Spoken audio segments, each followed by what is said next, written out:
comentar mi caso clínico, que obviamente ya saben de quién, pero vamos a ver. Entonces, yo les presento a un paciente masculino de 47 años que vive aquí en la Ciudad de México, que trabaja en el sistema de transportes eléctricos de la Ciudad de México, que es casado y bueno, que es católico, ¿no?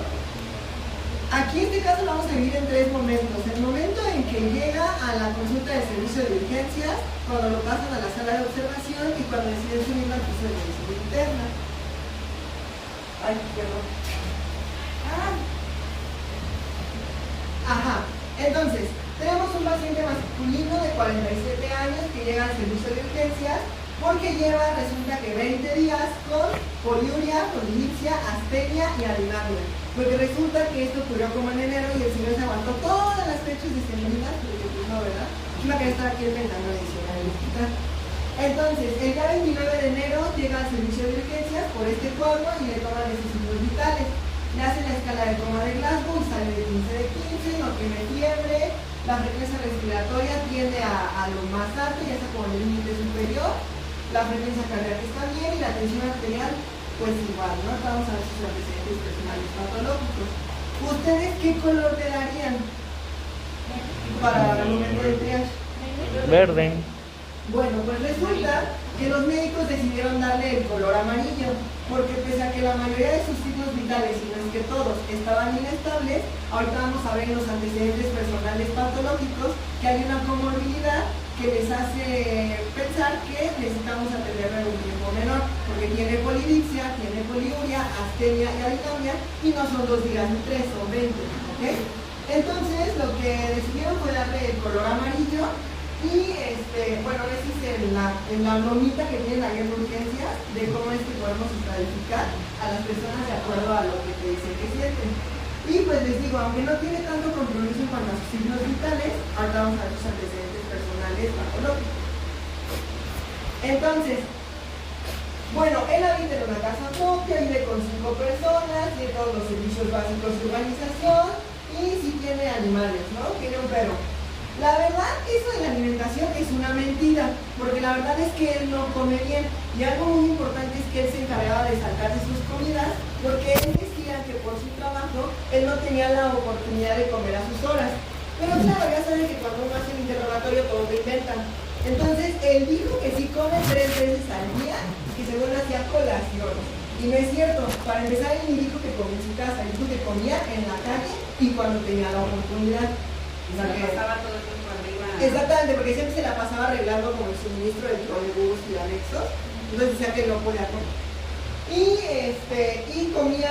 consumía refresco cada tercer día, aproximadamente una botellita de esas 600 mililitros. Esto es lo que me dijo. Exacto, pero acuérdense que todos mienten. Hombres. Ahí está lo importante, ¿por qué el color amarillo? Porque su paciente tiene diabetes mellitus tipo 2 de 1 año de evolución y todavía se le dijo de dejarse 20 días con sus molestias. Está en tratamiento con 850 miligramos de oral de metformina y linagliptina. Acuérdense que últimamente ya nos pueden decir que podemos combinar una biguanida con un inhibidor de PP4 o un de SGLT2 para favorecer las metas en menor tiempo. Y toma 5 miligramos de linagliptina, que es un inhibidor de PP4, y aproximadamente sus glucometrías pues no han estado bien, o sea, como que no ha tenido el control glucémico apropiado. Y pues, aproximadamente 400 ha sido la glucosa que ha estado manejando cuando se las tomaban, o sea, pésimo control glucémico. Toxicomanías, resulta que si fuma desde los 15 años y aproximadamente fuma unos 5 cigarros diarios. Y también toma desde los 15 años y si toma hasta llegar a la embriaguez. Ya no es social de que nada más tantito, no, él se agarra y hasta la embriaguez, ¿no? Y es diabético el señor. Toma, fuma, tiene diabetes y no tiene control glucémico. Aparte, en el 2020 resulta que le da COVID-19, pero tuvo una enfermedad leve, entonces se trató en su casa y no hubo necesidad de meterlo al hospital. Y los demás se le preguntaron y dijo que no, se puso como interrogado y negado. Y las vacunas, se puso 2 dosis de COVID-19, pero no se acuerda qué marca de la vacuna se puso. Y no se vacunó contra la influenza, supongo que tampoco se vacunó. Ya voy. Entonces, ahora sí vámonos a su padecimiento actual. Como les puse al principio, él llevaba 20 días con astenia y adinamia, además con sequedad de mucosas. Traía una boca súper seca, ¿no? Y andaba como medio deshidratador. Y entonces ustedes ya saben que si tenía sequedad de mucosas, seguro como que quería aumentar un poquito su osmolaridad y pues la polidipsia, tenía mucha sed y aparte tenía ganas de hacer del baño frecuentemente. Y después, ¿qué es lo que pasó? Que se decide a venir al hospital porque en el miembro pélvico y en el torácico, en las extremidades, empieza a sentir parestesias y disestesias. Y como que ahí fue donde dijo como que esto ya no está bien, porque aparte de lo que sentía, se empezó a entumir y sintió que ya no sentía su cuerpo, ¿no? Y entonces también se da cuenta que además de que se sentía entumido, obviamente su fuerza muscular no era la misma en sus extremidades. Y dijo que no tenía polifagia, que como que el hambre era medio normalona, ni otro síntoma adicional que pudiera referir. Y entonces, aparte de esto que lleva 20 días, desde hace un mes se empieza a dar cuenta que empieza a perder peso involuntariamente. Y no es peso de 1 kilo como cuando uno anda haciendo dietas o como cuando uno quiere ser disciplinado, no. Resulta que el señor ha perdido 10 kilos, cosa que tampoco es normal dada la comorbilidad que él tiene. A ver, espérate, a ver, Fernanda. Hasta ahorita, bueno, que nos han mencionado ahorita, ¿cómo integras ese caso? O sea, tú estás en urgencias, haz de cuenta que ya eres interno, haz de cuenta que ya hoy es 5 de abril del 2025, y ya se está internado en urgencias, y no hay nadie, porque los doctores están dando clase, otros están haciendo las cosas, y tú eres la única que está ahí para decir al paciente. Hasta ahorita tú ya interrogaste, ya te dijo tus síntomas, entonces, ¿cómo integras ese caso al momento? ¿Qué pensarías? Pues sí, bueno, pues a pensar en que ¿Así no ingresas? Pero si lo puedes mencionar, para esto, ¿qué le voy a poner? ¿Qué le vamos a hacer? Porque dijo Alex algo importante, que le habían dado un triage que le habían dado programa. Porque, o sea, el señor es indisciplinado, el señor es diabético, no hace un caso, él ya sabe que anda con 400 miligramos de glucosa toda la vida, pero porque en este momento decidieron darle esto, ¿no?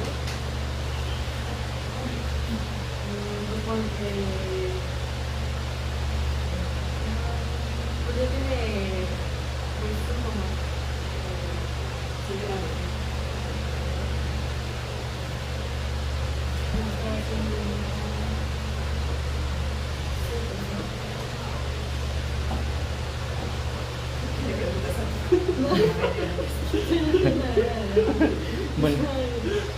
Bueno,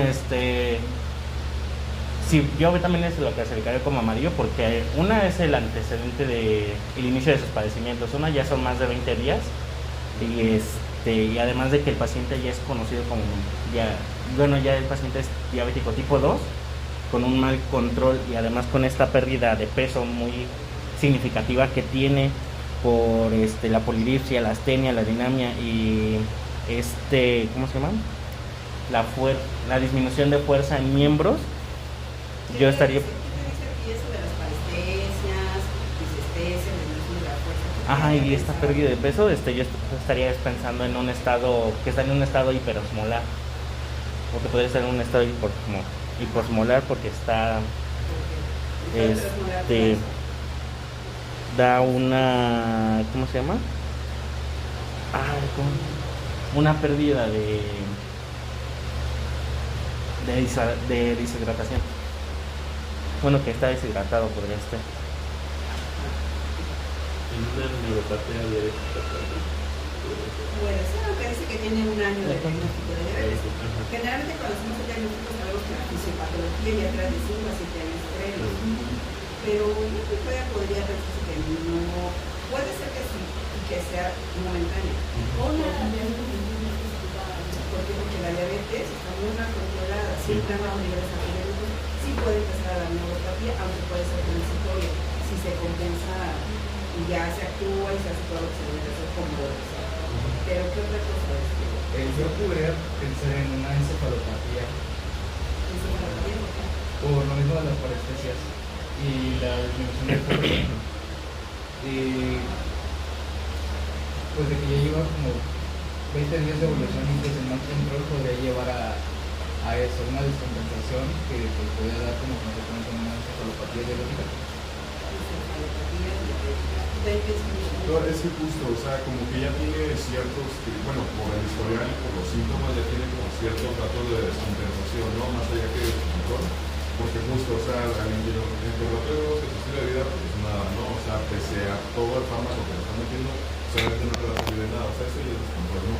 La parte ya justo con todo el cuadro sintomatológico de poliursia, poliuria, o sea, precisamente como que el cuerpo ya está diciendo, no, pues necesito sacar toda la glucosa que tengo de más, pues bueno, ya entra en estos síntomas de descompensación. Para ser una persona diabética de 1 año de diagnóstico, con el tratamiento que les mencionaba, con esto debe estar perfectamente controlado, siempre y cuando llevaba el estilo de vida adecuado. O sea, no digo que sea estricto, pero un estilo de vida adecuado puede estar perfectamente controlado y ya no se necesita. Ahora, él decía que sí tomaba su medicamento, que ya sabes si lo tomaba. O sea, si no comía, que iba tomando el medicamento. Si no come con el medicamento, al contrario, estaríamos en cosas bajas. Todo es mentira, o sea, en este caso, todo es mentira. O sea, ustedes tienen que aprender a saber que estás mintiendo completamente. Entonces, de las complicaciones agudas de la diabetes, ahora lo que estamos viendo es un paciente con diabetes de un medio diagnóstico que no se cuida, que hace lo que quiere, que no es lo inadecuado. ¿Qué nos lleva a la pérdida de peso en un paciente como él? O sea, ya está empezando a tener, no caquexia, porque no trabaja caquético, pero empieza a haber consumo de...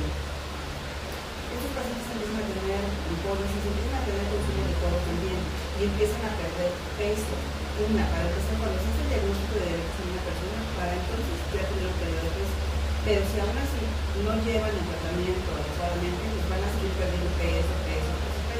Eso es hasta ahí lo que llamamos con este paciente, un paciente descontrolado.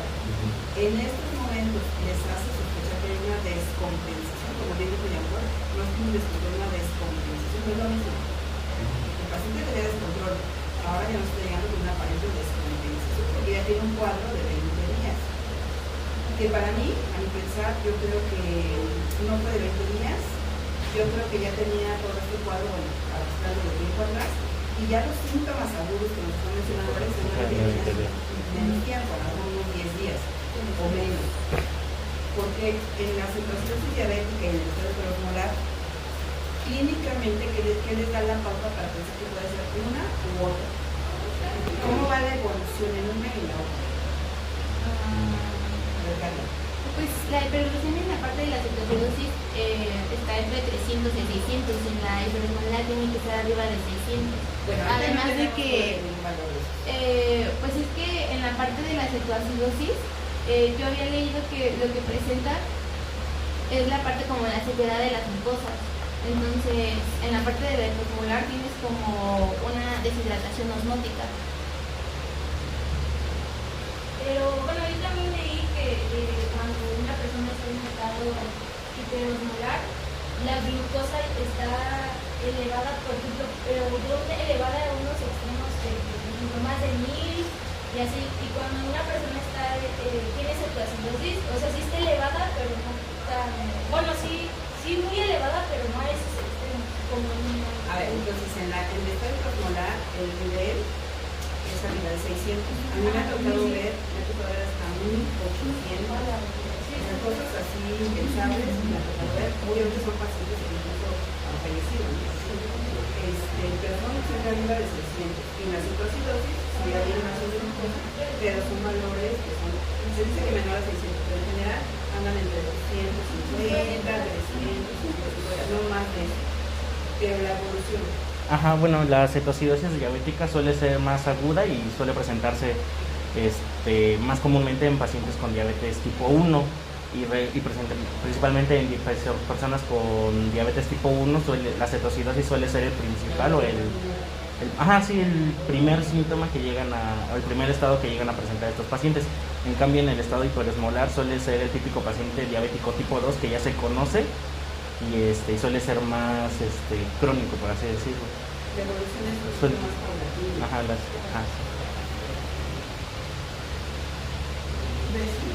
Bueno, estoy llegando con la clase.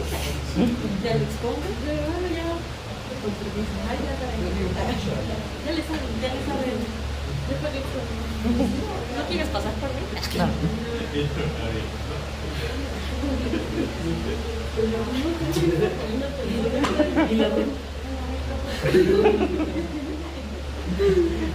¿Qué es qué?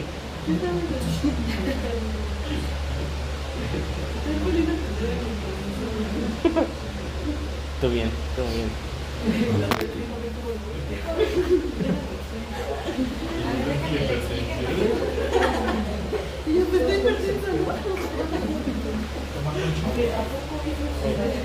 ¿A poco estamos hablando de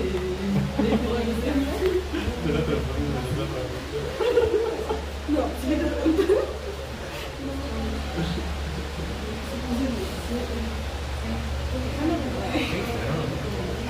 Sí, pero es que todavía no hay datos como para decir que no sé. Ahorita. Porque te faltan los estudios. Y la luz también tienes que encontrar.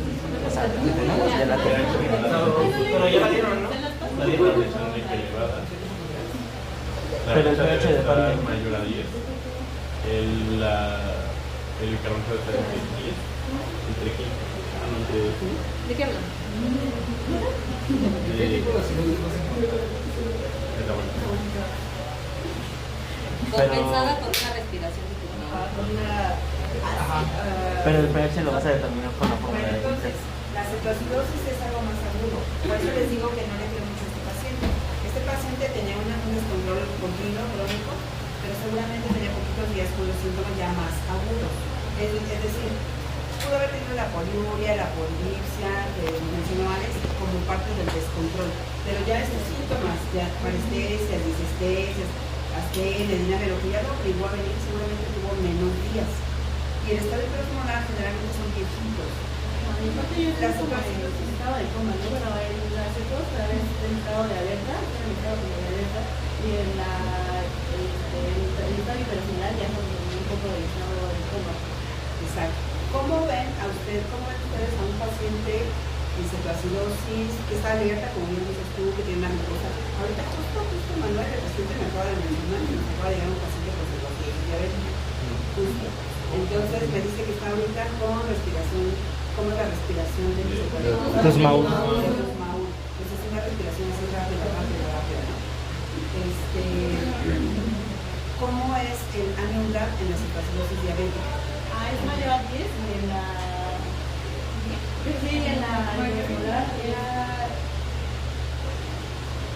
de 12, ¿no? Normal. ¿Cuánto es lo normal? No, de 8 a 12. De 12 más menos, Ah, puede ser más menos. Entonces, en estos pacientes siempre es por arriba de 2. El que representó ahorita Manuel tiene 19 de ANEUDAP. Entonces estamos ante una situación diabética. Ahorita nos va a decir Alex otros parámetros que vamos a tener. Pero, entonces decíamos, en el tipo 1, aunque el tipo 2 también presenta cetoacidosis, pero la literatura dice que es así como que así muy característico del tipo 1. ¿Por qué? Porque hay deficiencia total de insulina. Pero en el tipo 2 también se puede presentar. ¿Por qué? Por una inadecuada aplicación del medicamento, que permita que la glucosa esté alta y no haya adecuada producción de insulina.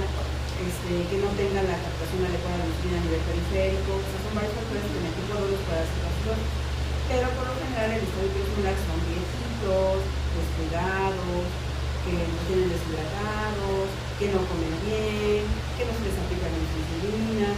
Y entonces es más lenta la evolución, son 7, 10 días en que el viejito ahí va deshidratándose poco a poco. Y cuando llega con nosotros llega con 800 de glucosa, las glucosas pero secas a lo máximo. ¿Por qué? Porque entonces ¿qué es lo que provoca aquí?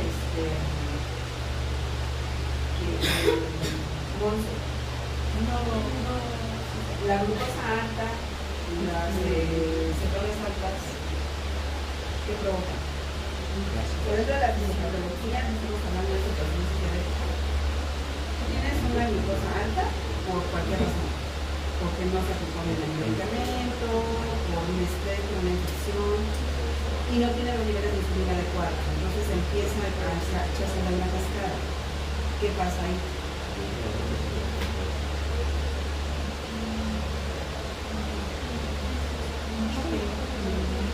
tus ácidos.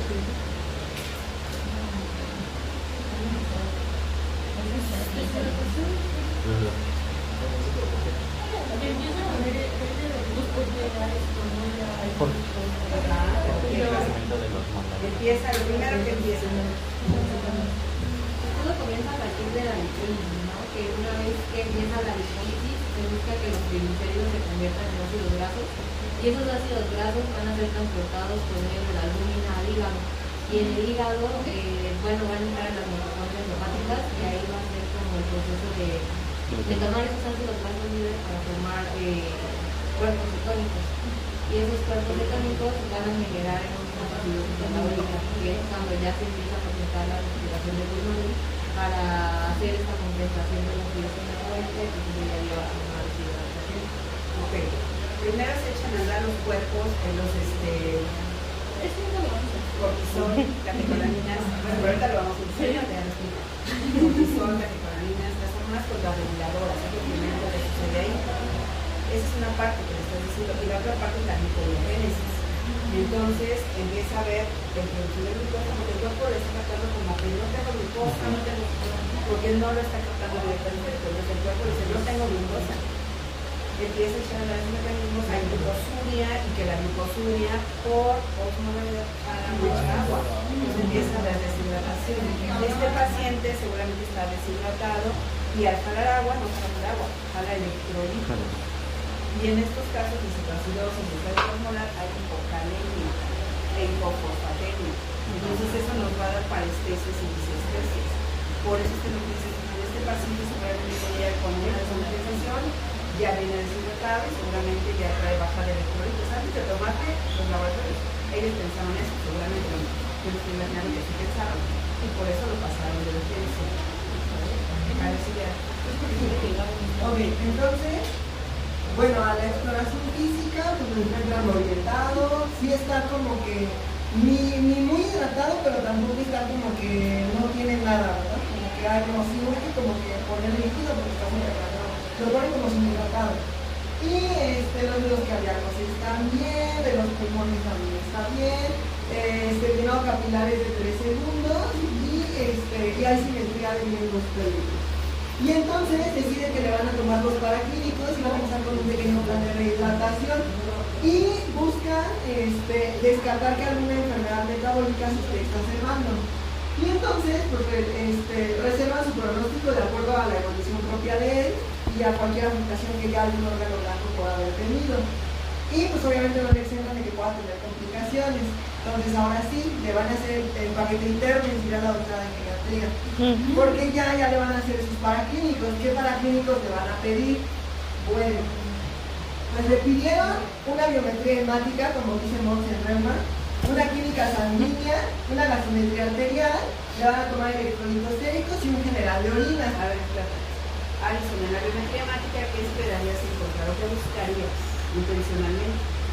Porque le van a pedir, pero no le van a pedir por pedir y a ver qué sale. No, más bien le voy a pedir esto porque pienso que puede traer esto. Principalmente se podría ver también lo que sería la presencia de los linfocitos. Podría ser también, pues bueno, si va a tener una descompensación de un aumento de hemoglobina. Puede, o sea, si nos mencionabas que está un poco subhidratado, puede venir hemoconcentrado, puede estar la hemoglobina, hematocrit, incluso los leucocitos. Inclusive los leucocitos en este tipo de casos se pueden elevar por el estrés metabólico. No necesariamente por infección, pero sí vamos a tomar en cuenta el contexto de nuestro paciente. Si él viniera con algún DAT, con una sintomatología urinaria, por ejemplo, respiratoria, lo hacemos la correlación de los leucocitos y tenemos que ver si elevan neutrófilos, porque si no estaremos ante una leucocitosis a lo mejor nada más reactiva a este proceso de estrés metabólico que está teniendo el paciente, por eso es importante. En la química sanguínea es muy importante, Adrián, Sí. ¿qué esperarías encontrar? O sea, tú la pides, pero buscando qué específicamente. Glucosa alta, bueno, hiperglucemia, también hipocalemia, no, algunos signos de el GUM también podría ser de utilidad. Claro, o sea, si estamos hablando que hay una deshidratación importante en estos pacientes por la glucosuria, pues pensar que tengan una lesión renal. Es bien importante ver eso, también para favorecer la hidratación que vamos a tener. Creatinina. Creatinina, sí, o sea, igual, creatinina, urea, pues para ver precisamente. Y eso ya cuando veamos lesión renal aguda, vamos a ver si estamos ante una lesión renal aguda o una enfermedad renal crónica. Eso lo vamos a ver más adelante. Pero ahorita sí vamos a buscar alteración de los fosfatos. En la gasometría arterial, Carolina, Bueno, pues veríamos todos los valores, para ver si están ya en un estado de acidosis, y veamos el pH, cómo está el carbonato, CO2, pues en la gasometría arterial nos vamos a ir a buscar pH. Que en este caso pensaríamos que posiblemente ya está bajo, ¿no? pH, luego buscaríamos el bicarbonato, y también en este caso pensaríamos que anda bajo. Nos vamos a buscar el PCO2. Los PCO2, ¿cómo esperaríamos encontrarlo? Alto. Bueno,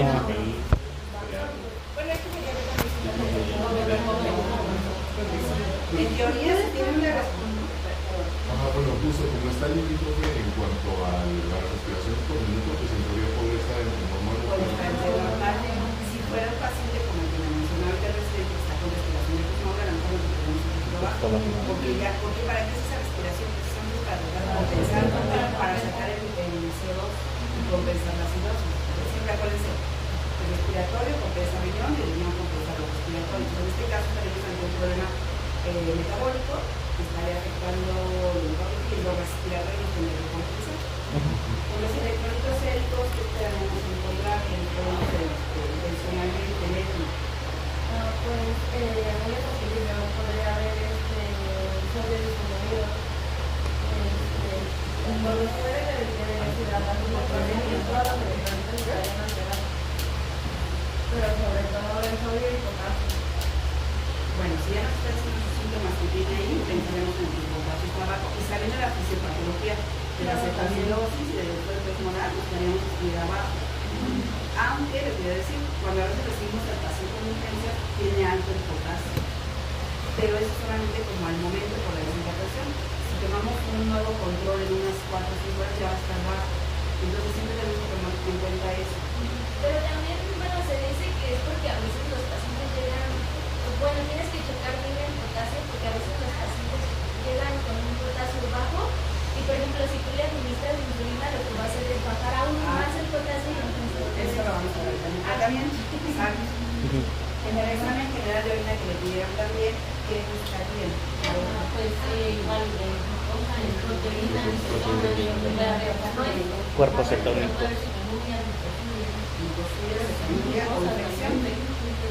Que puede ser bastante común. Si es un paciente que toda la vida está teniendo glucosa, puede venir un paciente que tiene infección urinaria, que a lo mejor haya sido el desencadenante. Siempre que a veces son pacientes de este tipo de noticias hay que saber investigar cuál fue el desencadenante. En este caso, pues aparentemente el mal arreglo al manejo, ¿no? Pero siempre tenemos la obligación de buscar una infección urinaria. Hay unos casos siempre que hay infecciones que pueden ser desencadenantes. A ver, entonces, Y entonces ahí están los paraquímicos que lo tomaron. Entonces la gasometría, para empezar, no fue arterial, resulta que fue venosa. Y la gasometría venosa encontramos un pH de 7.25, una presión máxima de dióxido de carbono de 26, la de oxígeno de 39, o sea, ahí está que es una arterial, bicarbonato de 3, y el balance de la base se encontraba en el 22.5. Entonces, fíjense, el pH sí está bajo, la presión basal de dióxido de carbono también está baja y el bicarbonato está súper bajo, porque es el 3. Entonces, aquí sí tenemos una acidosis metabólica. Ahora, en el examen general de orina, encontraron la glucosuria, la cuantificaron en 1000 miligramos por decilitro, o sea que sí, ya está como que, ya pasó el umbral obviamente, y pues ya tiene bastante glucosa en la orina. Cetonas de 150 y también va a haber proteinuria. Entonces ya tenemos ahí alterados sus parámetros. Y en la química clínica le encuentran hiperglucemia, 433 miligramos por decilitro, un BU que también está elevado, urea, creatinina también está elevada, tiene un poquito de hiponatremia, pero nada que nos quite el sueño, porque de 132 a 135 nada más hay 3, y eso con el plan de hidratación se corrige. Y lo que sí tiene, que es muy importante, es que tiene hipocloremia. Y obviamente la hipocloremia y la leve hiponatremia que tiene nos va a afectar en el anion gap. Ya saben que es el equilibrio que existe entre los principales aniones y cationes que constituyen nuestros líquidos intracelular y extracelular. Además, yo calculé la osmolaridad del paciente para saber cómo estaba en cuanto a su osmolaridad, y es de 301.05, tomando en cuenta el BUN, su glucosa y su concentración de sodio.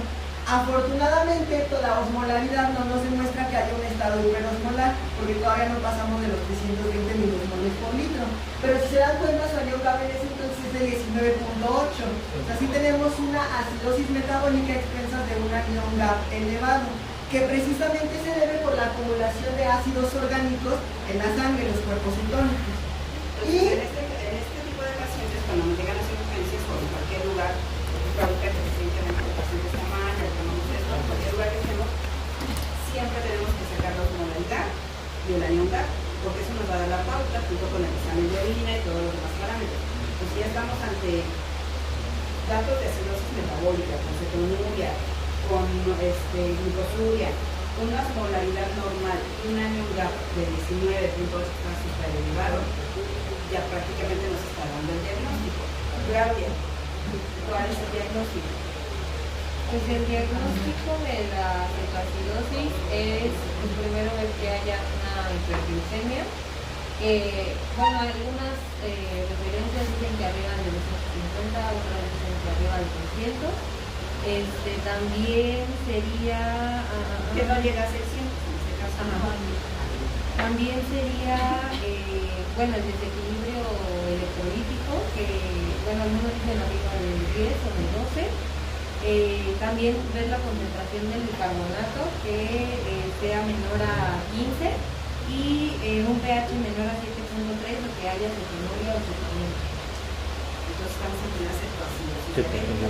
Está hiperosmolar, no, porque el bicarbonato en el estado hiperosmolar está casi siempre por arriba de tanto.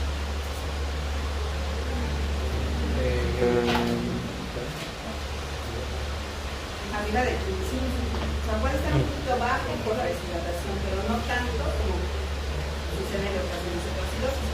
Este está súper bajísimo, súper reprimido, entonces con el anion gap elevado estamos ante un cuadro de cetoacidosis diabética. Ya todo lo que está ahí con esos laboratorios. Perfecto, y entonces, bueno, en el diagnóstico prefuncional lo ingresaron como diabetes no especificada, pero según sin mención de complicación antes de que le hicieran estos estudios. Después de que le hacen estos estudios, concluyen en una diabetes mellitus con cetoacidosis, y según la CIE 10, ya según la CIE 11, quedó como cetoacidosis diabética, que ya fue el diagnóstico con el que le ingresaron formalmente. Y entonces ya en la sala de urgencias deciden mandarlo a la observación, y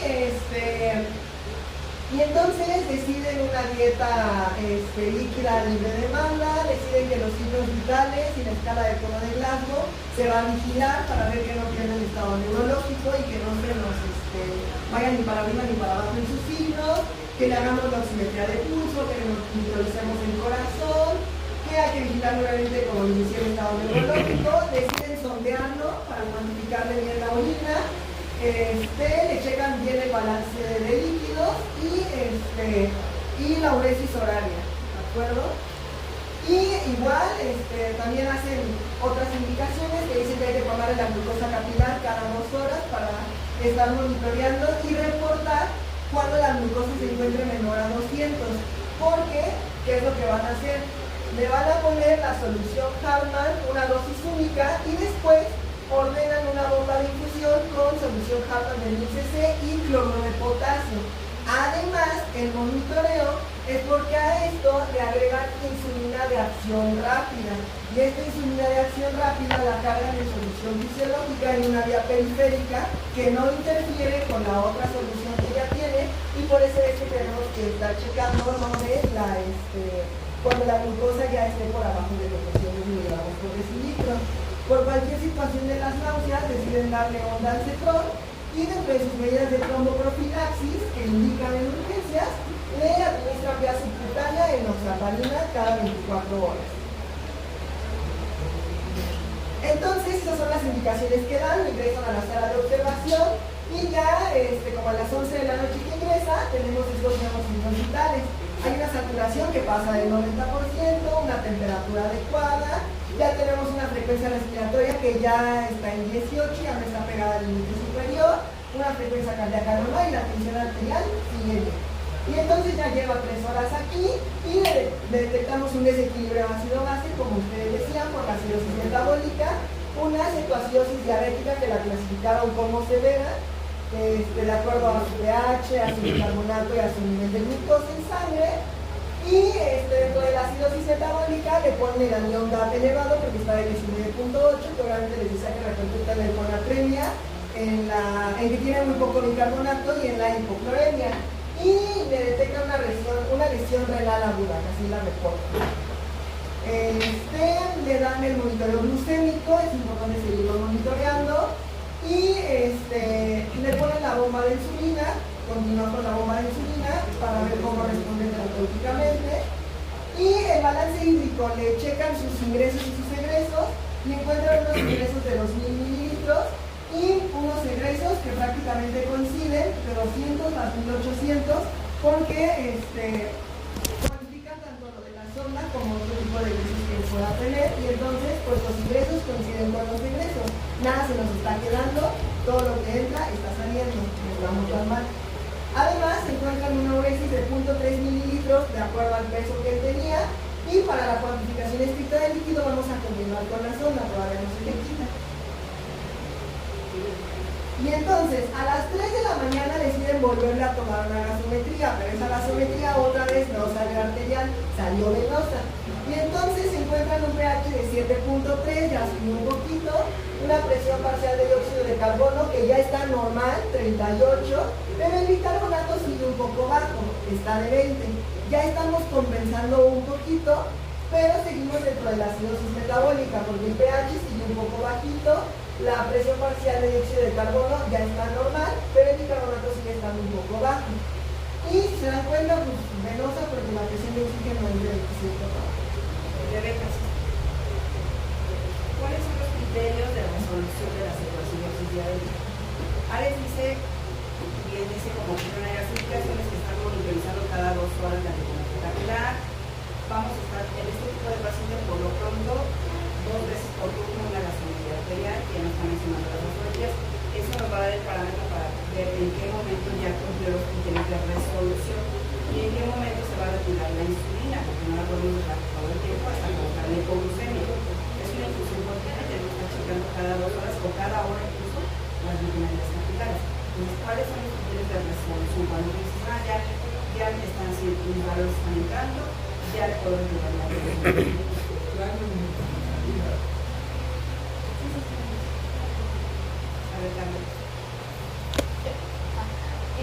La glucosa tiene que ser la glucosa entérica menor a 200, el pH mayor a 3, el bicarbonato mayor a 18, el anión GAP mayor a 12. ¿Mayor a 12? Sí. No, menor a 12, perdón, menor a 12. Pues en este caso tú pensarías que ya hay resolución, ¿no? Habría que ver el anión GAP y la glucosa, pero y el pH tiene que ser mayor a 7.3. El bicarbonato ya puede decir que ya estén mayores, pero habría que ver pesos de más datos. La glucosa... Sí, ya la vi. ¿Hay qué áreas, Vanessa? Ya que, hasta ahorita dice áreas. Están monitorizando estrechamente la glucosa. ¿Qué haces cuando una glucosa es 105? De hecho, debieron de haber hecho alguna intervención antes de llegar a 105. Cuando ya llega a 200, ¿qué hacemos?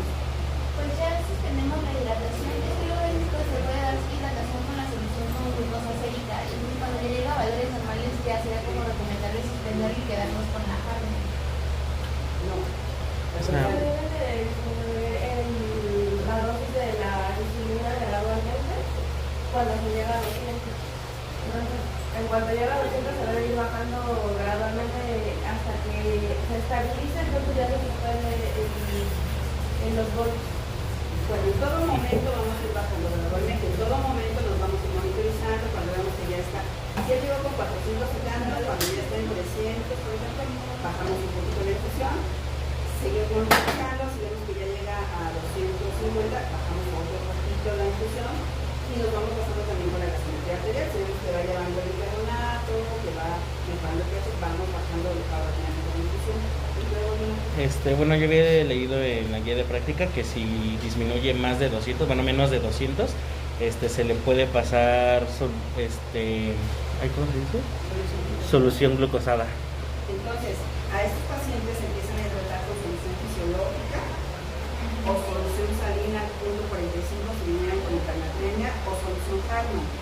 Con eso los empezamos a tratar. Cuando llegan a 200, entonces agregamos glucosa por el riesgo de caer hipoglucemia. Como ha venido con la infusión continua, tenemos ese riesgo de caer hipoglucemia. Entonces ahí en ese momento metemos glucosa al 5%. Y la infusión pues ya la bajamos considerablemente, no la suspendemos hasta contar con una gasometría que esté completamente ya estabilizada, porque en este momento podríamos pensar que ya pudiera estar con resolución de la cetoacidosis. ¿Cómo sacamos el anion gap? Nos dice Carla que no tenemos el anion gap. ¿Cómo lo sacamos, Carla? Tenemos que tomar en cuenta el potasio, cloro de bicarbonato y el cloro. Primero tenemos que restar. Bueno, la segunda resta es el cloro menos el bicarbonato, a veces no se toma en cuenta el cloro. Y antes el sodio menos el potasio y eso lo restamos sodio más potasio. La suma de los dos Positivos menos negativos. Menos el bicarbonato. Y a veces no se toma el potasio. De hecho, cuando te dan la gasometría, luego te ponen anion gap con potasio corregido y anion gap sin potasio. Entonces, así podríamos sacar. No tenemos aquí los valores. No, porque ya no salieron valores de electrolito. De electrolito ya no tenemos. Pero entonces, yo creo que en urgencia ya nada más se basaron en estos parámetros. Parece que ya había revisión. La glucosa de 105, entonces en ese momento metemos glucosa al 5%, continuamos la hidratación, continuamos la infusión hasta ya tener la certeza de que ya hubo resolución. Suspendemos la infusión, pero no abruptamente.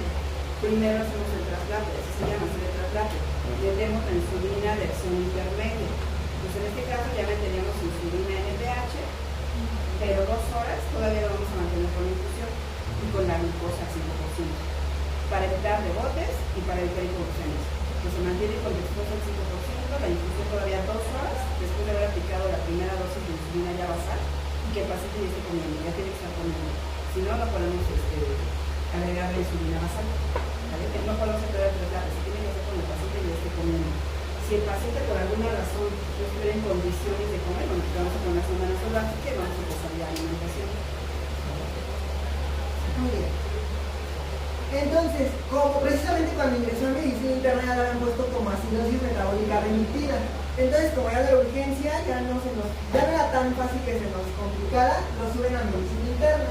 Llega a medicina interna a las 4 de la mañana y le toman los signos vitales otra vez, que están bien. La exploración física ya no la encontraron con alteraciones. Cuando estaba en urgencia sí encontraron discretamente una respiración de Kussmaul, que ya saben que es rápida y profunda. Y en la gasometría arterial, que ahora sí ya se le tomó en medicina interna, ya encontraron un pH de 7.37, una presión parcial de dióxido de carbono de 29.8 y un bicarbonato de 17.6. O sea, como que todavía no terminamos de resolver la acidosis metabólica, porque seguimos con la presión parcial de dióxido de carbono un poquito baja. Ya como que queremos compensar un poco, porque el pH ya se está estabilizando, pero el bicarbonato todavía sigue un poco bajo los límites que nosotros estamos esperando. Y aquí en este caso, por ejemplo, valdría la pena haber continuado la infusión de insulina a una dosis súper chiquita, 0.5 por ejemplo, una dosis mínima, pero que mantuviera constante la insulina para que revierta por completo.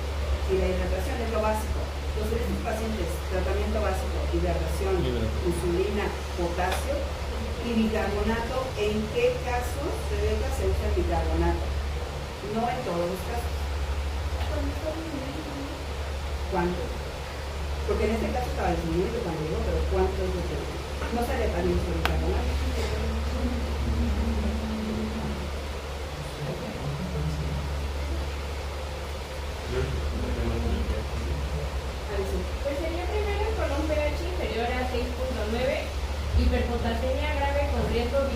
o un pH inferior a 7 con disminución de contractibilidad cardíaca. Ajá. Y bueno, y ya en caso de que pues, tengamos nosotros un pH mayor o igual a 7, pues ya, o sea, ahí sí no se debe de administrar nada de bicarbonato, dado que pues, se tiene que dar el tratamiento solamente con la insulina, y la insulina a su vez pues, puede llegar a corregir la acidosis.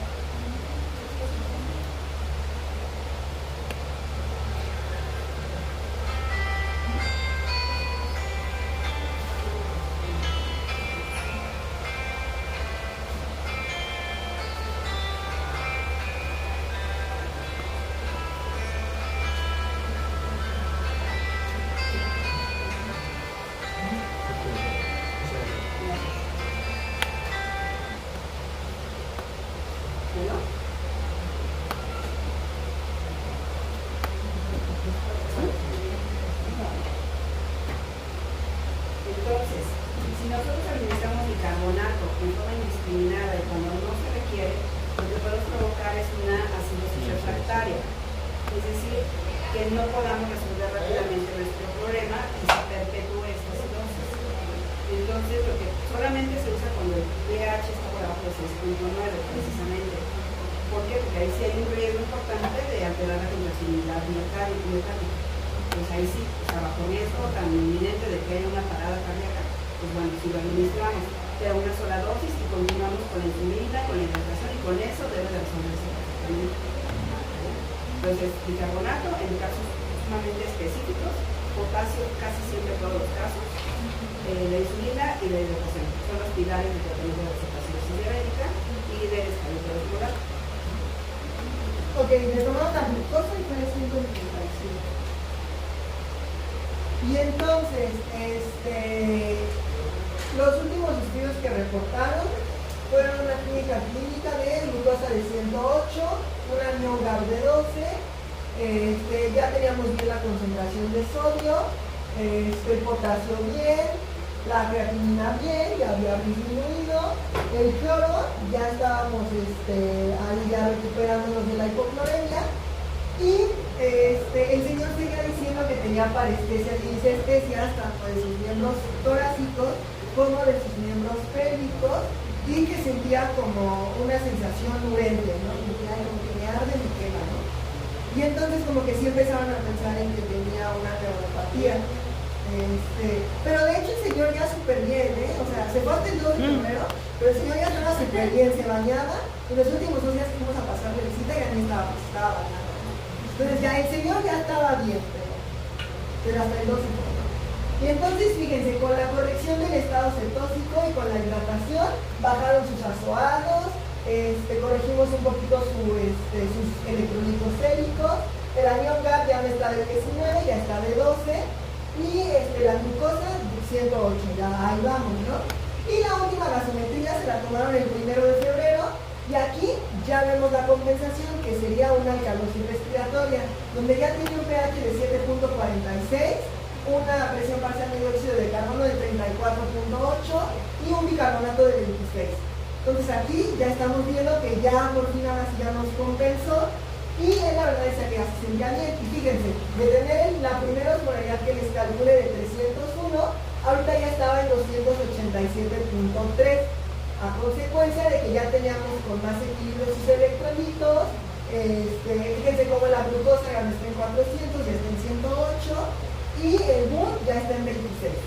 ¿Okay? Entonces ya mantenemos como por estos parámetros y entonces deciden darle el esquema de insulina basal ya, que era de hecho con el que se fue a su casa, que fue con insulina glargina e insulina lispro.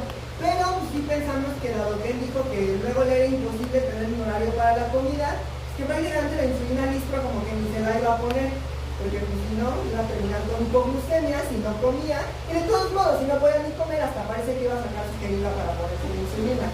O sea, no había forma.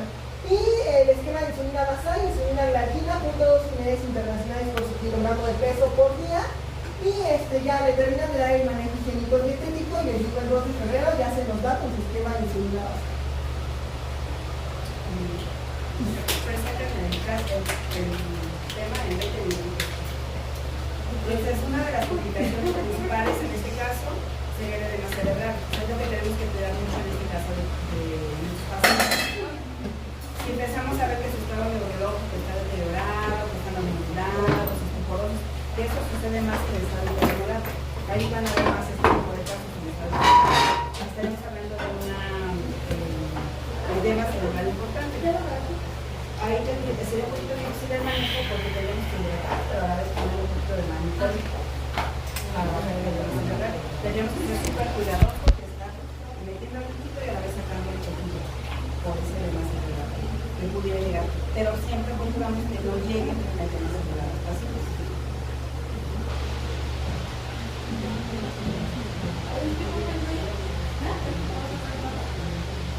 Sí, pues sí.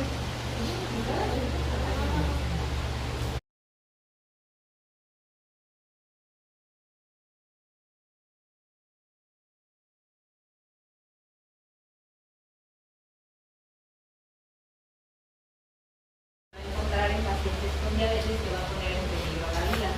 Respecto a epidemiología, pues ya habíamos visto en el caso que es más común en pacientes con diabetes mellitus tipo 1 de un 70-90% que porque justamente no producen insulina.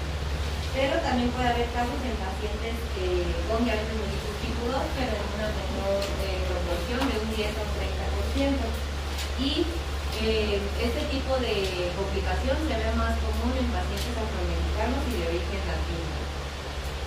Respecto a factores de riesgo, pues tenemos que ver la situación económica del paciente, también si el paciente no tiene seguridad social o algún grupo que le permita tener esta asistencia médica, que haya abuso de sustancias, que en este caso, en el caso que vimos anteriormente, pues el tabaquismo y el alcoholismo, que haya depresión, que se un trastorno de alimentación, que igualmente pues el paciente no se alimentaba correctamente, ¿no?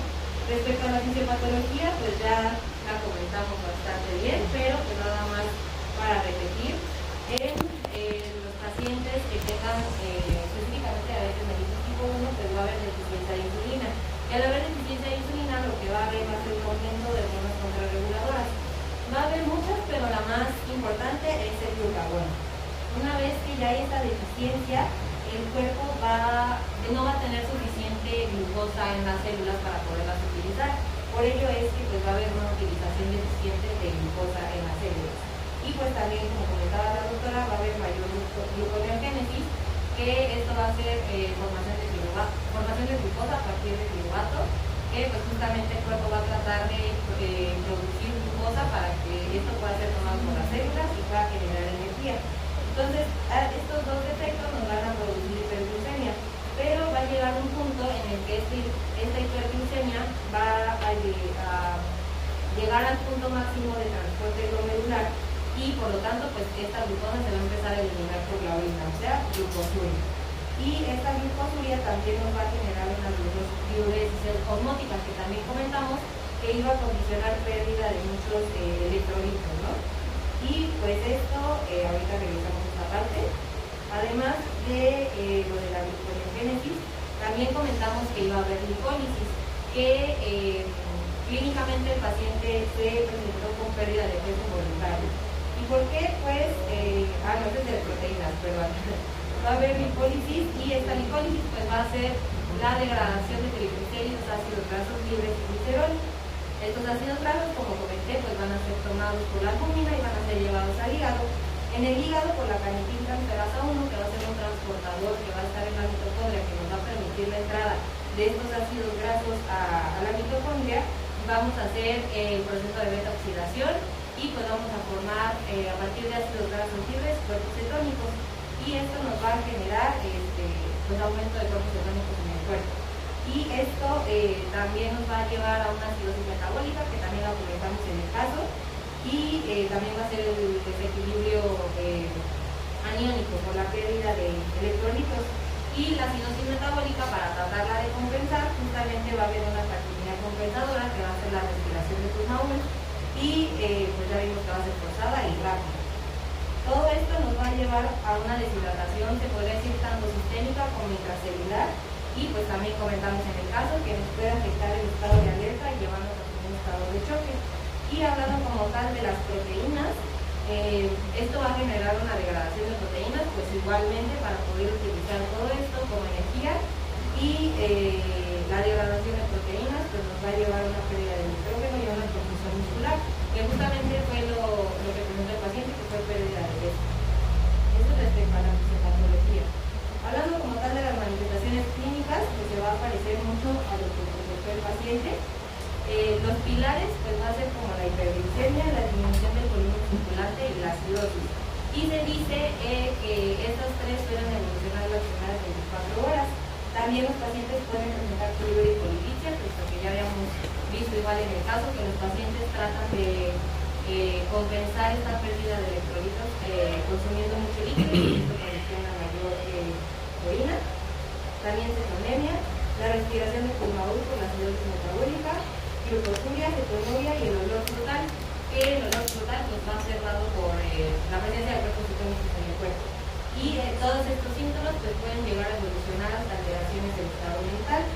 Respecto al diagnóstico, pues igual ya lo había comentado, que sea glucosa mayor a 250-300, un desequilibrio anémico mayor a 10 o 12, una concentración de bicarbonato menor a 15 o un pH menor a 7.3 con cetonuria o una cetonemia moderada. Respecto a laboratorios, pues ya vimos cuáles fueron los laboratorios que principalmente le pidieron al paciente en el caso. Le pidieron, bueno, en este caso lo recomendable es cuantificación de glucosa por tira colorimétrica, prueba de orina, electrocardiograma por lo de electropotasemia, hematometría, cuantificaciones de electrolitos en suero, nitrógeno ureico en sangre y creatinina, análisis de orina y medición de gases en sangre venosa y fosfato, magnesio y calcio. Y respecto al tratamiento, pues aquí les coloqué como un diagrama que viene muy bien explicado en qué hacer en cada caso. No todos los pacientes se van a presentar igual, pero pues se los dejo porque por cuestiones de tiempo no se los puedo explicar, pero como dijo la doctora, los pilares va a ser la hidratación, la corrección de los déficits de potasio y la administración de insulina. Bueno, pasando a lo que es el estadio hiperglucémico hiperosmolar, que también ya mencionamos que se presenta en pacientes con diabetes, vamos a tener que se va a caracterizar por hiperglucemia y hiperosmolaridad progresivas, y pues esto va a ser sobre todo en un contexto de un paciente ya diagnosticado con diabetes mellitus tipo 2 o bien que no se haya diagnosticado y por lo mismo no esté en control. También se ha visto que estos pacientes no tienen un buen consumo de líquidos y pues pueden tener también alguna otra comorbilidad que ayude a que se presenten. Vamos a ver que es una de las emergencias hiperglucémicas más serias y también se puede presentar en pacientes con diabetes tipo 1, pero es muy raro, o sea, lo más frecuente es que sea diabetes tipo 2. Respecto a la fisiopatología, pues para que se presente requerimos de tres procesos. El primero es que exista resistencia a la insulina o la deficiencia, o ambos. Un estado inflamatorio que nos va a llevar a la elevación de las citocinas proinflamatorias y de las hormonas reguladoras, por lo que se va a perder el equilibrio y nos va a producir un aumento en la gluconeogénesis y la glucogénesis por medio del hígado, y también va a tener una diuresis osmótica que va a seguir de menor excreción de glucosa por los riñones. Y bueno, aquí básicamente lo que tenemos es, para que se pueda llevar a cabo la presencia de este estado hiperglucémico hiperosmolar, vamos a tener a un paciente con diabetes que además se encuentra en una sobrecarga fisiológica, es decir, un estrés, y que se combina con una baja ingesta de agua o la presencia de alguna otra enfermedad. Y bueno, respecto a esto de la diuresis, vamos a tener que lo primero que va a pasar en el paciente con estado hiperglucémico es que va a incrementar el volumen intravascular. Este aumento del volumen intravascular nos va a llevar a un aumento de la tasa de filtración glomerular como un mecanismo compensatorio para disminuir los niveles de glucosa.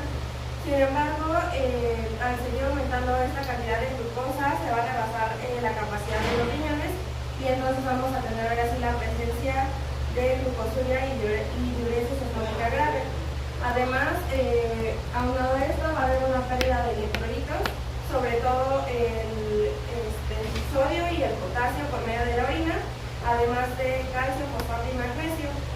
Conforme evoluciona esta pérdida de volumen, vamos a tener una disminución de lo que es el flujo sanguíneo a nivel del riñón, y esto nos va a llevar a una disminución de la tasa de filtrado glomerular. Entonces, en el cuadro clínico vamos a tener que el paciente se va a encontrar hemodinámicamente estable, entonces los signos vitales van a estar alterados, y también puede haber cambio también se va a acompañar de debilidad, anorexia, fatiga, disnea y probablemente dolor de tórax o abdomen.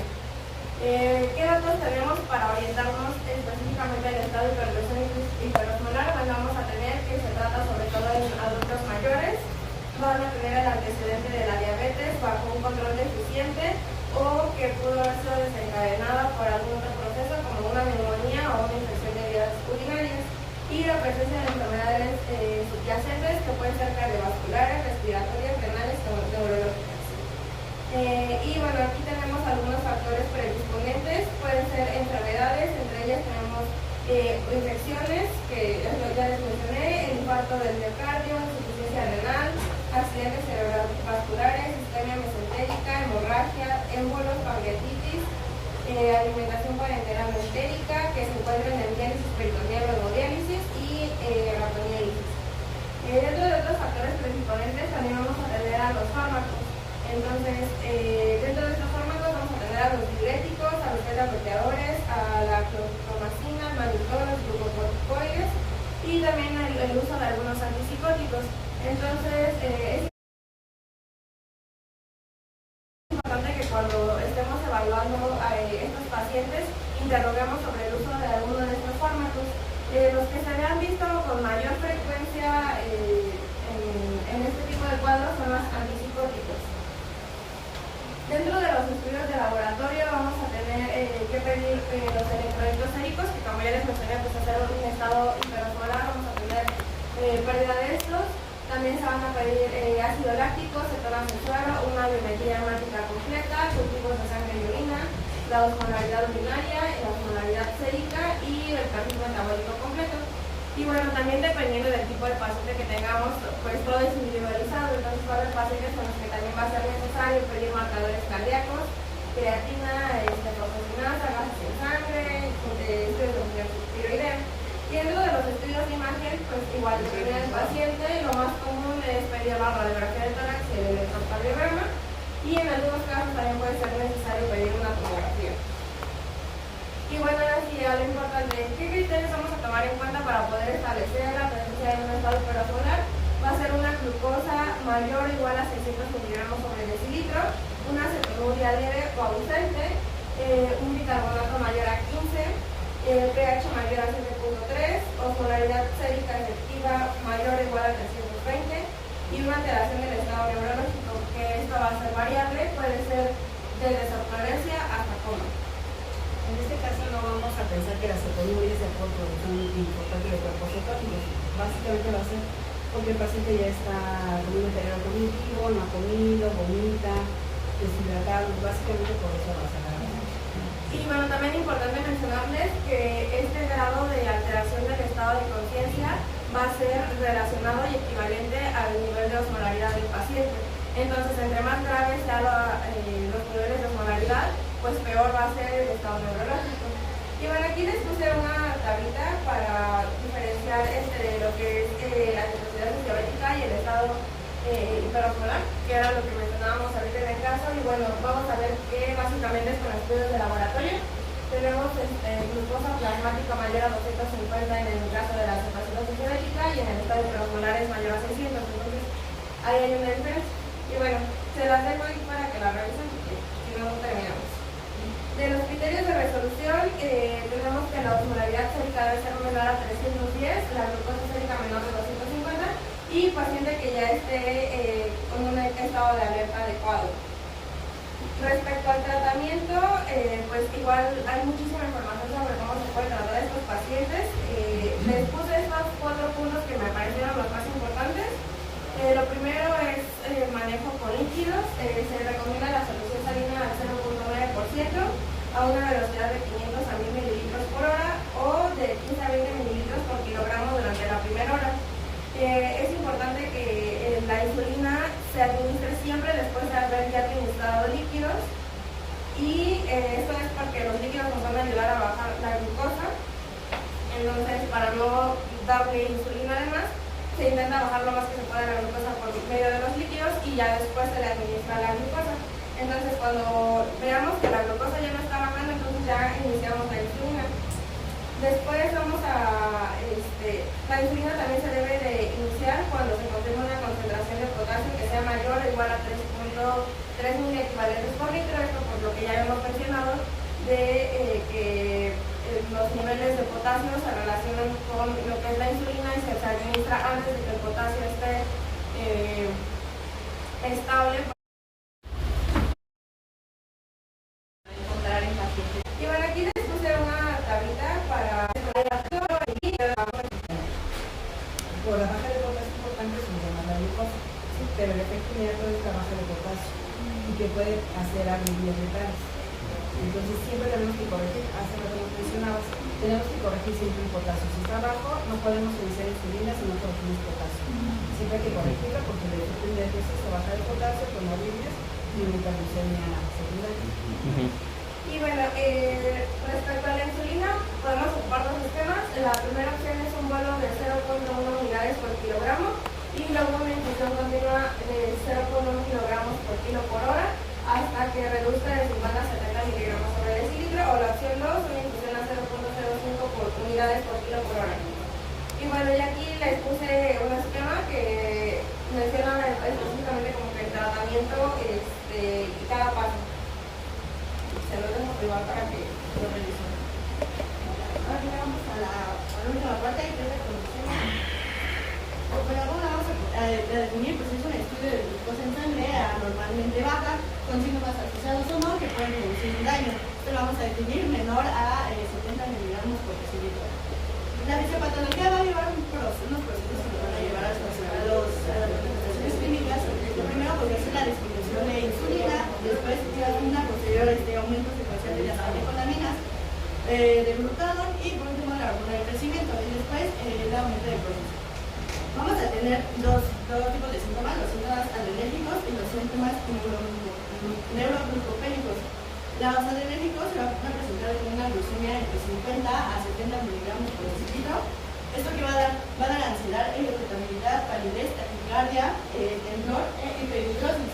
En los síntomas neuroglucopénicos va a ser una glucemia menor a 50 miligramos por decilitro, sobre 4 miligramos por decilitro, y nos va a dar una somnolencia, visión borrosa, ataxia, disartria, con convulsiones, ovulación y nos puede llegar a ser coma. Van a haber tres tipos de clasificaciones. Va a ser la hipoglucemia nivel 1, nivel 2 y nivel 3.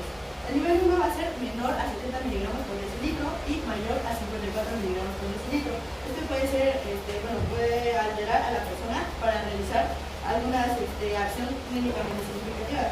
En la hipoglucemia nivel 2 va a ser menor a 54 miligramos por decilitro, un umbral en el que aparecen los síntomas neuroglucopénicos y que requiere atención terapéutica inmediata. Y el nivel 3 pues va a ser un episodio de hipoglucemia grave con alteración mental o física que va a requerir asistencia por otra persona para resolver el episodio. Sin importar los niveles de glucosa que tenga. Aquí, por ejemplo, eso se puede correlacionar con el tratamiento que vamos a dar a nuestro paciente. En el nivel 1 podría ser un tratamiento oral, no que nos va a hablar de tratamiento.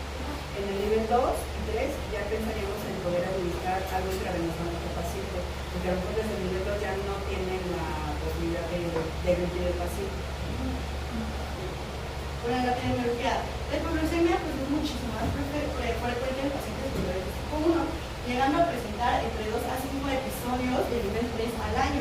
Y en pacientes con diabetes tipo 2, el riesgo mayor va a ser los que están tratados con sulfonilureas, vinilas e insulina. Los episodios frecuentes de hipoglucemia en pacientes diabéticos van a ser que disminuya la respuesta del simpático adrenal, a la misma que va a aumentar el riesgo de hipoglucemia inadvertida, que es la hipoglucemia inadvertida solamente que va a tener ausencia de los síntomas adrenérgicos. La hipoglucemia inadvertida va a aumentar 6 veces el riesgo de la hipoglucemia en pacientes de diabetes tipo 1 y va a aumentar 17 veces en pacientes con diabetes tipo 2 en tratamiento con insulina. Los factores de riesgo, vamos a ver dos tipos, los relacionados a los pacientes y al paciente y su tratamiento y los relacionados a la hipoglucemia. Los relacionados al paciente y su tratamiento, pues vamos a ver que son las estrategias de tratamiento intensivo con insulina con objetivos cercanos a la normoglucemia. ¿Alguien se acuerda cuáles son los objetivos? Los objetivos que se tienen que tener. ¿Según la de hemoglobina y glucosidad? Las metas. Pero cocina. 6.5. Pero, perdón, nada más así rápido. En pacientes, por ejemplo, que tenemos aquí en el interna, que hay mucho abuelito con pediatría, a ellos nos vamos a esperar llevarlos a 6.5. Sí, yo soy Por grupo, por eso decíamos por grupo, ¿no? Como tenemos aquí arriba mucho paciente con diálisis, ellos tampoco nos vamos a llevar a esos niveles. Aquí teníamos una paciente, Eva, que la conocieron aquí en las citas. Esta paciente está con enfermedad renal crónica y es una diabética de larga evolución que parece que ya entró en un estado de autorregulación.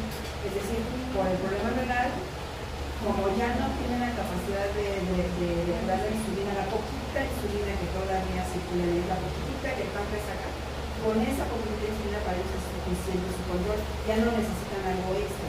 Y esta paciente llegó con medicamento extra y aparte no comía. Entonces, siempre hay que tomar en cuenta todos estos datos. Por ejemplo, lo que decía su compañera, los directos del tratamiento del paciente. O sea, siempre hay que buscar la causa por la cual nos están haciendo condiciones. Sí, también podemos ver la presencia de diabetes mellitus de la revolución, o sea que, bueno, que las personas sean de edad mayor, el consumo de alcohol, la enfermedad renal crónica, la demencia y un bajo nivel socioeconómico.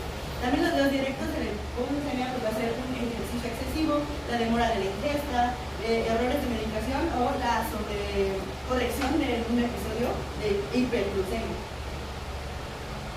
Para prevenir esta parte vamos a tener que educar al paciente una educación diabetológica, que estos pues vamos a tener que los pacientes que reconozcan las situaciones desencadenantes de hipoglucemia. Como cuáles, pues como el consumo de alcohol,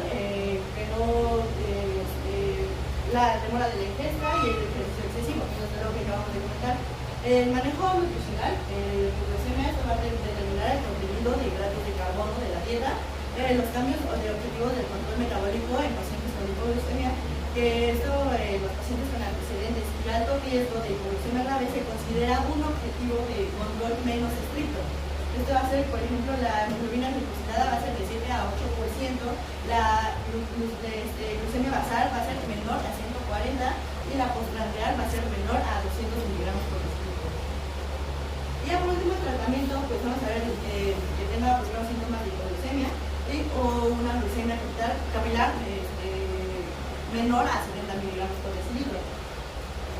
Si el paciente está consciente, podemos administrar 15 a 20 gramos de glucosa oral o equivalente. Esto que va a ser 15 gramos de glucosa oral van a ser equivalentes a 2 sobres o 3 cucharadas de postre de azúcar o 175 miligramos de zumo o refresco azucarado, una cuchara sopera de miel.